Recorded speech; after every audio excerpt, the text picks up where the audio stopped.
you. Dear ladies and gentlemen, please feel free to contact him off the stage for any questions you may have. Great presentation. Yeah.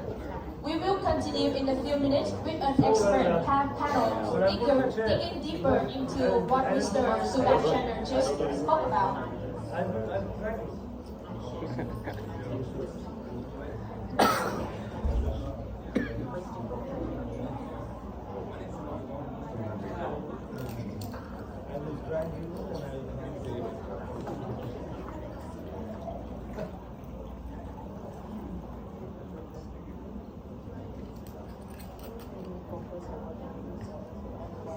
Yes, build on. Are we up next? Oh. Let's get our own chairs. Do you need anything else? I think they said you can be free a little bit. I don't want to be stiff. You covered everybody's job. All one I You don't made think it easier for I don't us. think we need a session now.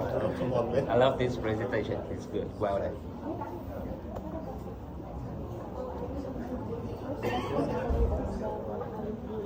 So Subhash, you started, the first direct flight started in 2018, right?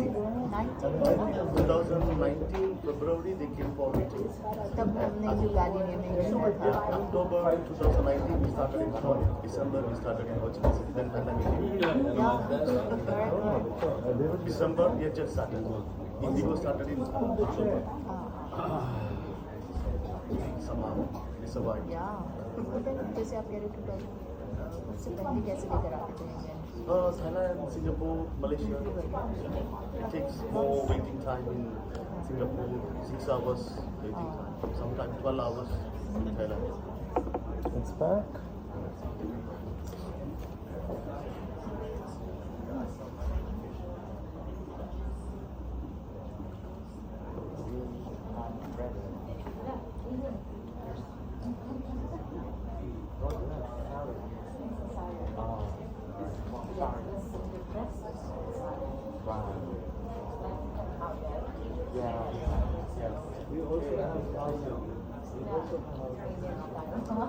Let's sing like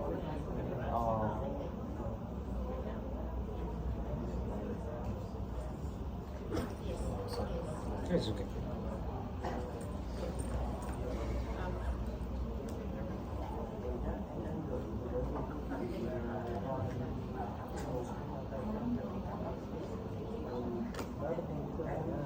Council General had some assignment for Sorry, not Council General. Mr. Arya. Or you can do that.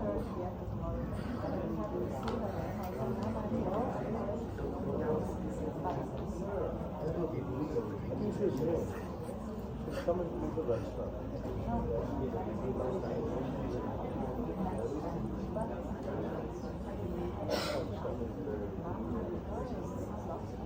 I was told that people come.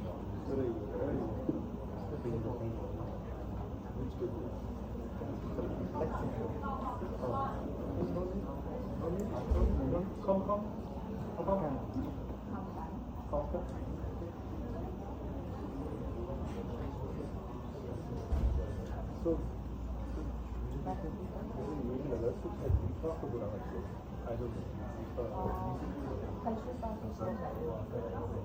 Ladies and gentlemen, we are ready for our panel discussion about expectation and experience of Indian traveler in Vietnam.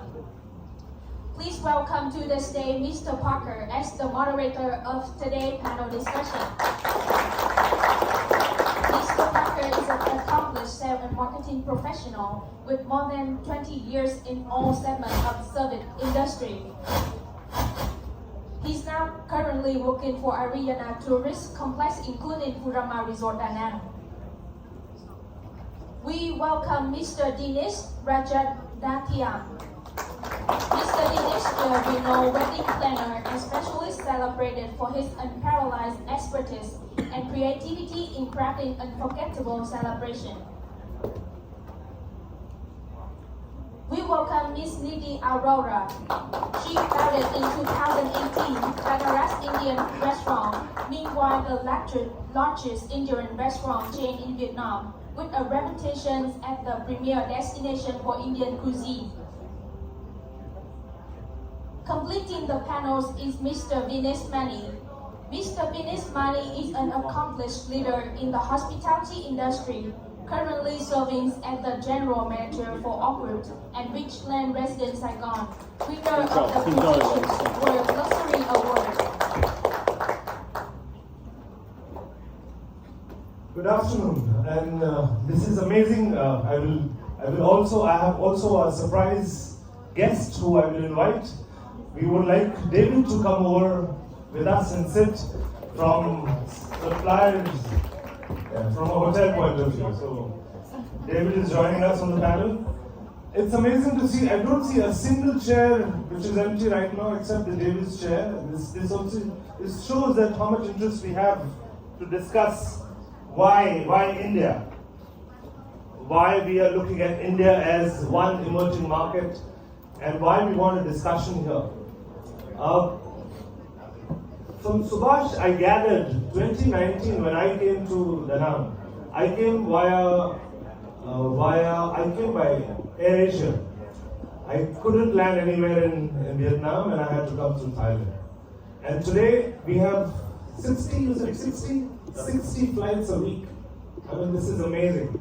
This is what we are looking forward to, and 60 is only it's a number which will multiply in some time. Come October, we will have direct connectivity, and this direct connectivity is going to change the entire numbers which Vietnam has seen in the last few years.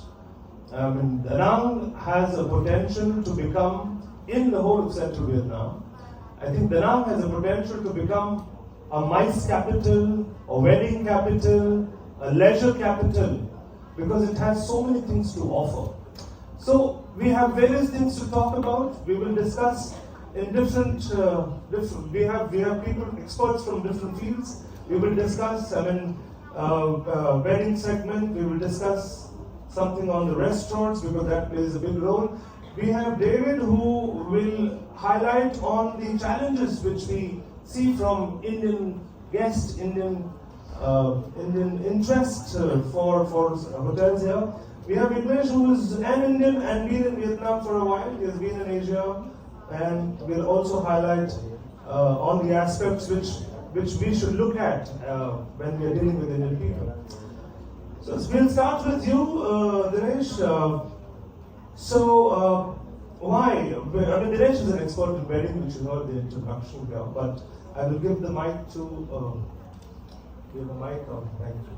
So, Dinesh, you have been associated with weddings which have happened here for a couple of years now. Give us a little insight on what's happening on the weddings when they have to choose over all the other destinations to Vietnam. Hi. As of now, I guess it's around 13 weddings that happen all over Vietnam, in which Da Nang hosted around 7 Indian weddings, 7 to 8 Indian weddings. And as a company, we did 5 out of it. And there are a lot of things that we face during hosting an Indian wedding, right from the venue scouting to finding out a vendor to satisfy the Indian needs, and also finding a proper location, proper vendor to cater to the culinary experience that we get in India in the weddings. Mm-hmm. So these are some of the core factors that we focus on when it comes to an Indian wedding. What is the edge which, right now, Thailand being the most potential wedding locations, Bali, Dubai, and Baku towards that side. What is that? People, even after having those challenges, people still want to come to Vietnam, come to Da Nang, or still looking at Vietnam in different locations they want to explore, besides being a novelty factor. The main reason, those markets, Thailand, Bali, like Indonesian markets, are too saturated now. There are a lot of weddings happening there, and people don't want to show their next generation of weddings in the same locations. So they were looking out for some different venues, different locations where it's beautiful and also it has all the necessary things that the Indian has. So when they were looking out for something in Asia, Vietnam was one of the untouched places, untouched country, and then they started exploring Vietnam. And as we started having good number of requests and good number of enquiries then and there, the vendors also started to understand the market. So now Vietnam has a potential for weddings because they have everything what they get in Thailand. There are few things that you don't find here, and they're like dolwalas or some typical Indian things you don't get it here. But still, it's still possible to bring them from Thailand, and it's cheap and it's not going to be expensive. So the main reason that Indians are looking out for Vietnam is because it's a new untouched location. Okay. We're talking about wedding segments, and no weddings happened, or I would say the most integral part in wedding is food. Yeah. And this is where I'll go across to Nidhi madam. That when it comes to food, I think besides being Vietnam such a beautiful location, I don't think, as much as I've read and known, Vietnam has a potential to overcome many nations in terms of God-gift landscape, in terms of God-gift proximities and the way we have so many undiscovered locations. The challenge is food. The challenge is understanding of food. I think it's 3-4 years of Indians traveling to Vietnam, but as per Vietnamese, they still don't understand why so much of food. They don't understand the pairing. It's not about the noodles and the hot soup and with some veggies around, but this entire combination. And which is where I would like you to highlight. One is I would like you to try and explain so that our audiences understand, especially foreigners and local natives, what is Indian food? What is this sort of drama about Indian food? I'm sure my ladies are looking at me from my own department, that when we have Indian groups, Indian food. What is this Indian food? Thank you so much, Mr. Parker, for having me here. And I just want to share a little bit story, as you said, about Indian food. I am a very big Indian foodie myself, and the first time I came in Vietnam was year 2000. So it has been 24 years in Vietnam. So as Subhash said, that at that time there were not many Indian restaurants, so we used to really struggle to find good, authentic Indian food at the time. And when I was working in my corporate business, so I used to invite my Vietnamese friends to come and enjoy Indian food with me. Because at least once in a month, I want them to try with me. So they will look at the food and they find that, oh, it's very nice and this, but then they say it's very heavy, very easy and very colorful, and they say it smells or hands have color, you know. So when we invite them to my home, they will enjoy the same food very nicely. He said, why this curry was like this in Indian restaurant and why curry is like this at your home, and I can eat better at home, cannot eat at restaurant.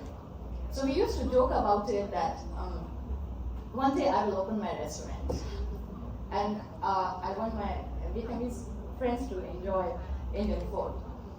And that's all. I mean, I'm an HR professional and I have nothing to do with this industry. I'm so fortunate today. I could not imagine that one day I'll be sitting here and talking to you about Indian food.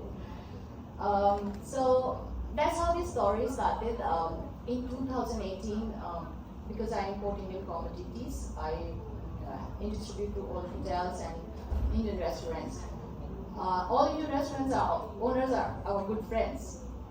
So this one of the owner was selling the Indian restaurant, so I just took over out of like opportunity. Let me try what is this business about. So it was in 2018 in Saigon, in front of Hyatt Hotel, and we bring in the concept of homemade recipes, grandmother's recipe, which we were just talking about.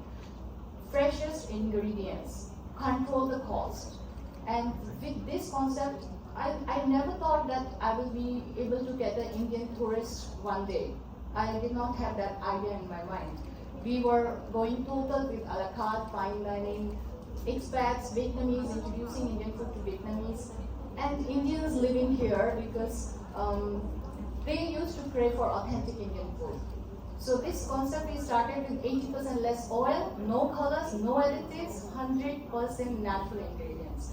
With this concept, 2018 we started 2019 we opened second branch, and that money to open for the second branch came from the first branch.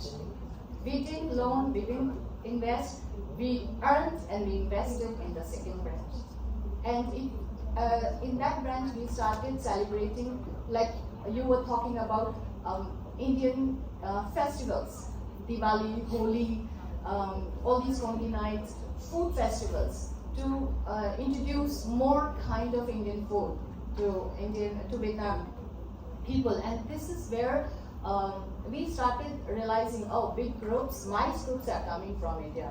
That was like really a great thing for us, and we said, oh, we can multiply. So third, we opened in 2020, in spite of the COVID happening. We opened in Pullman Hotel Vung Tau. So we managed to create the SOPs, hygiene and food standards that can match with the hotel standards. So we still continue to work with Pullman. We currently, after surviving COVID, to this day we are 10 branches in whole Vietnam. 2 in Vung Tau, in the hotel, Accor Hotels, Pullman and Ibis. In Ho Chi Minh City we have 4 branches. 1 is in Marriott, that is Renaissance. And Central Da Nang, we have Benares Central 1 branch, and Hanoi we have 2 branches. So out of 10, 4 are in hotel, and we were very close to sign with Grand Mercure. We almost signed, and due to logistical issue we missed it. However, we still cooperate. Out of today my business is out of 10 branches, 50% is total from the Indian tourists, 15% is local. After this 50%, 30% is coming from the hotel business. Hotel catering, we are catering to the weddings. We work together. We are working together, and with Furama also we are catering. So we have been able to get the food. Now coming back to, sorry, taking a little bit long on the story. Indian food is full of whole spices. Cinnamons, cloves, cardamoms, there are huge number of spices. Vietnam has few of those spices, but Indian, I import. I have my own brands. We import here, and we use those spices. So every food is full of flavor. So we do not keep the spices outside, unlike Vietnam. We put it inside and we cook very well. So this each curry, kebabs, biryanis, naans. So we have specific chefs to cook this kind of food. So kebabs and naans is a tandoor chef, curry chef, South Indian chef, or halwai chef. And different chefs will cook different food. So one chef cannot cook all the food. And that is why even the hotels are having the chefs inside, 1 or 2. They still invite Benares because you cannot cook alone the whole food. And currently we have around 45 chefs with different specific areas of working. And we do work on the same concept, as we said, that make it grandmother recipes. Like even you make a single dal, it has to taste like homemade recipe. We don't want to make it very heavy and this. So Indians are very sensitive about Indian food. For them, food is emotion. So good food, good mood. So this is the fun that we have. Thank you very much. Thank you very much. I think she has tried to touch upon few aspects of what the food is, just so that we all know, and people who haven't studied the Indian map in the geography class in their school, just a little bit of understanding. I mean, India is a country of 28 states. 28 states, not provinces, states, which are bigger in size. Each state can have the population as much as Vietnam has. So we are like 28 Vietnam inside.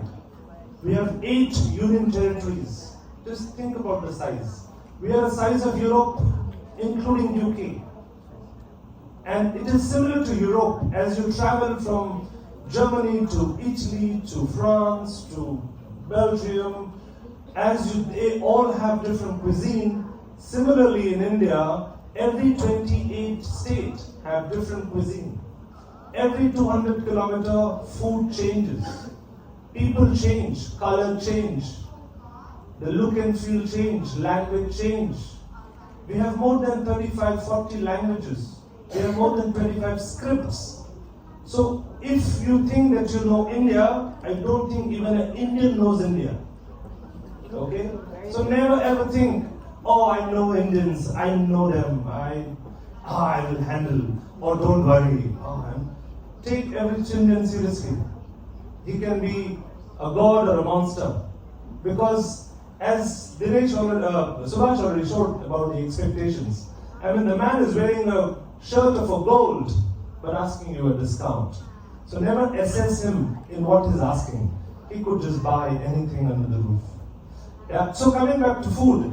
So it is indeed a very difficult question to answer what is Indian food. The basic approach is Indians approach food through smell. For us, taste is later part. For us, it has to look good, smell good, and if these two things are okay, we possibly will get close to that. And it applies not only with food, for everything.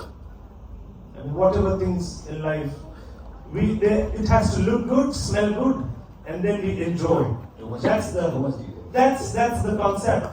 And now that we are talking about big mice coming and big volume of people, I will go to David.